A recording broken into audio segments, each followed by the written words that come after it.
Ako želite da kupite stvari iz filmova, serija, igrica, animea i još dosta drugih stvari, posjetite stranicu Nardaler. Link je u opisu ovog videa.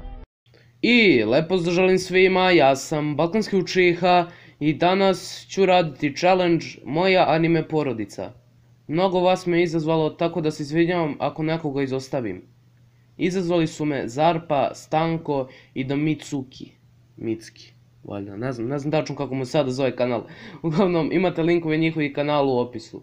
Svi već znate šta je Moja anime porodica challenge, tako da možemo da krenemo.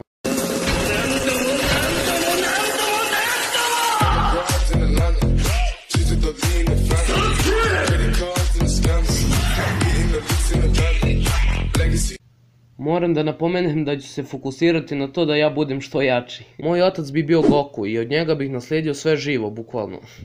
Mislim da je dovoljno reći da bih bio polusajonac. Moja majka bi bila Kaguya. Od nje bih naslijedio besmrtnost i očne tehnike. Ja bih bio Todoroki i kao Todoroki bih mogao da kontrolišem vatru i led i imao bih Byakugan i Rinne Sharingan i uz to bih bio sajonac. Znam, jako OP lik. Moja žena bi bila Riaz. Ako ne budem snimao neko vrijeme, znači da me je Lanmi navato i prebio ko retarda. Moja ćerka bi bila Morteši. Ćerka bi mi bila Ezdet iz animea Akame ga Kill, pošto mi je ona omiljeni ženski anime lik. Moj sin bi bio Meruem. On mi je omiljeni anime lik, tako da sam odlučio da njega stavim na ovu poziciju. Dosta njih je uradilo ovaj challenge, tako da nema još puno osoba koje nisu izazvane.